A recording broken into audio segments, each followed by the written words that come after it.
What's up guys, it's Dan and Tom here from the TableTennisDailyAcademy.com, and in today's video we're going to take a look at the 10 best ways to improve your game quickly. We definitely are. Now here at the Academy we're passionate about helping people learn and improve their game.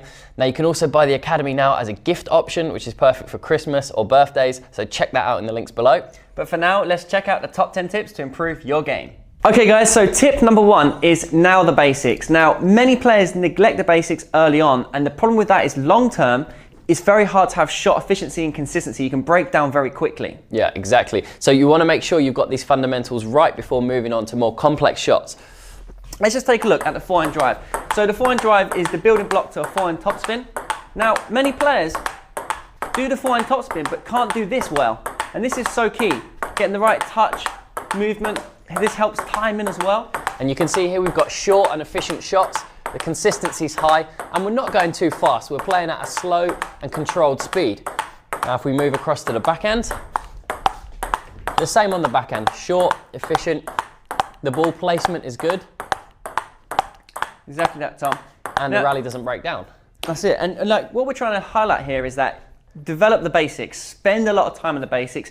The reason why Chinese players, for example, in China and Asia, they spend hours, Tom, you've been in China, they spend hours just knocking the ball on the table, consistency, getting the reps up. They don't drop off and play the big swinging stuff and just try and hit the ball 100 miles per hour. We don't want to do that. We want to nail the basics and get them solid. Yeah, so that is our first key tip to improvement, is go back to basics and get these fundamental strokes right and really nail them down. So tip number 2 is feeling the ball. Now we want to develop this nice soft touch and light feeling as we contact the ball. Without this, it's very hard to have control and consistency. So we want to have this feeling the ball, light touch and good brushing action as we contact the shot. All right, so a lot of players tend to hit the ball far too thick and hard. So to develop this ball feeling, a real nice drill is dropping the ball on the floor and then brushing the ball over onto the table. This is going to force you to get that arc in the ball and then that spin. So drop the ball on the floor and brush over. You see I'm getting that light brush there and getting that contact. As you can see, Dan wouldn't be able to hit the ball over if he didn't brush the ball with that nice feeling. If you hit it flat or hard, the ball's going to go long. So it does develop that soft touch and control. Yeah. So Tom, should we take a look at a really good drill we have on the Academy, the 30-60-90 drill, which helps really develop your different variations of spin and understand that contact. Yeah, so it's a really good drill. So going to keep it really simple. I'm going to backhand block. Dan's going to play one forehand, 30% speed, one at 60% speed, and one at 90% speed, and then again back down to 30. So let's I love this one. So 30, 60, 90, 30, 60, 90, 30, 60, 90.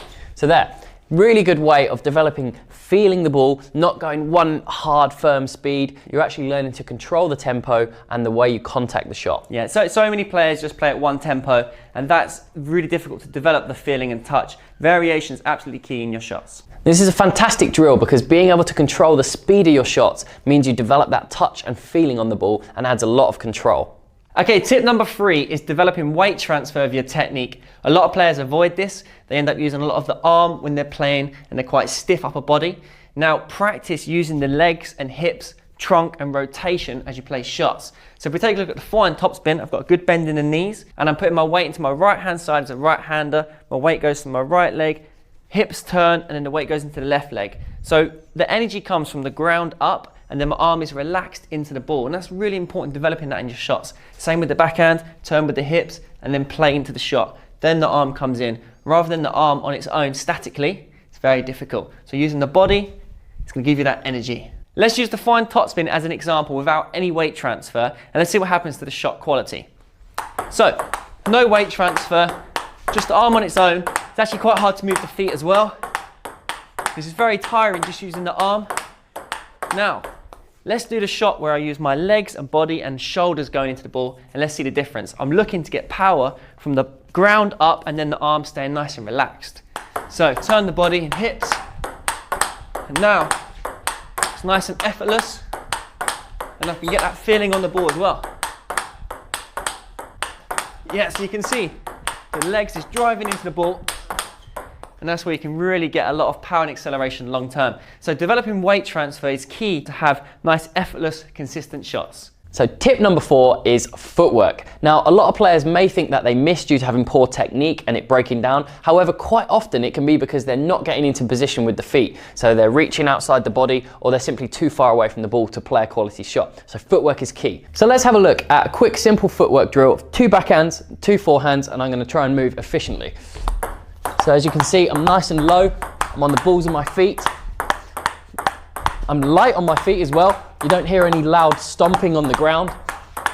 My weight's forward, and it's allowing me to get close to each shot and not get caught out of position.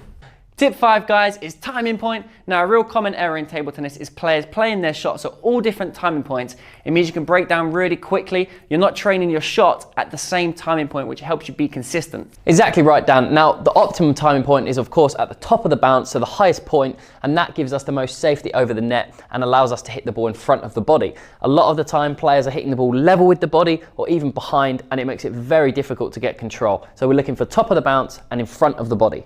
Okay, Tom, so I'm going to do one quick exercise. Backhand, forehand middle, backhand, forehand wide, all at the highest point with my shots. So here, top of the bounce, taking the ball in front of my body.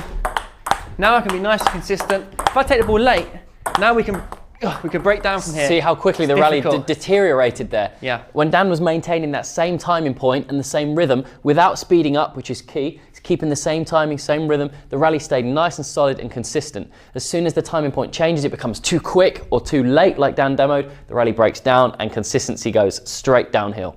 Tip number 6 is practice under pressure. Now, we all know we have to practice to improve, but practicing under pressure will help you transfer your skills in training into match play. So for example, setting yourself little goals like 20 serves in a row without a mistake, and then you've got that pressure to try and reach a certain target. For sure, Tom. Now, a lot of players say, oh, I play so well in practice, but I can't transfer that into a match. Exactly. One of the biggest reasons for that is not practicing in a high competitive environment.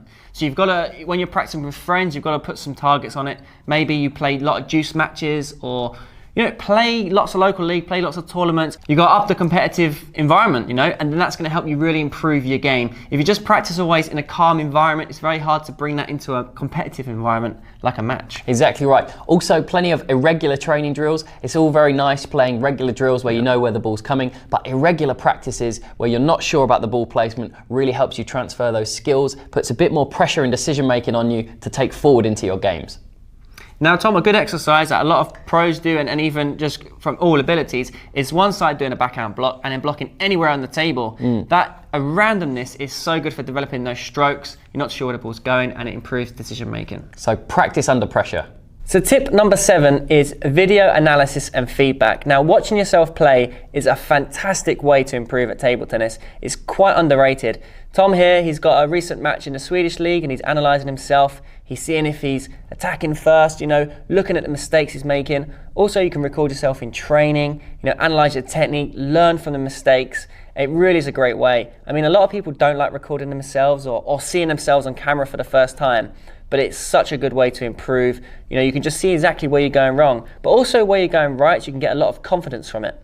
Tip 8 is have a game plan. As you go into matches, it's important that you play to your own strengths and obviously try and avoid your weaknesses. So having a game plan gives you a good tactical understanding of what you want to try and do and not do in your games. It sure does, Tom. It's almost like having a philosophy, how you go about your structuring the points. Exactly. Recently I played a league match and one of my teammates was playing so well with his attacks, right? But all his shots was going straight to the opponent's bat. And I said, hey, look, find the crossover, find the elbow. And thinking about this while you're playing is so important. So the more you think about your game plan, the more you can bring the right tactics to the table. Exactly. So it's really important to know your own strengths, know how to get them in play in matches, and don't just simply go into a match blind without thinking or without having some sort of formula to win your points. So tip 9, guys, is have a weapon. Now for me, it's to try and get my finding, especially on the 5th ball, and play strong and hard. Yeah, now by having a weapon, what we mean is having a unique area of your game that is a strength to you personally. Yep. So as Dan said, for him it's his strong forehand. It could be your backhand block is really good. It could be your service game is really strong. But if your game is very evenly all-round balanced, that's fine. But what we want to really emphasize is have something that's unique and strong to you. And whatever area of that game it is, you want to work on it and pinpoint it as your unique weapon. You're right there, Tom. Now, there are some players out there who are very neutral among all the shots, so nothing really stands out, so they're very solid. But having something that is awkward almost, or yeah, something like, different. Yeah, that makes it very tough against the opponent. Also, it can work very well in the tight points of the game, juicing the fifth.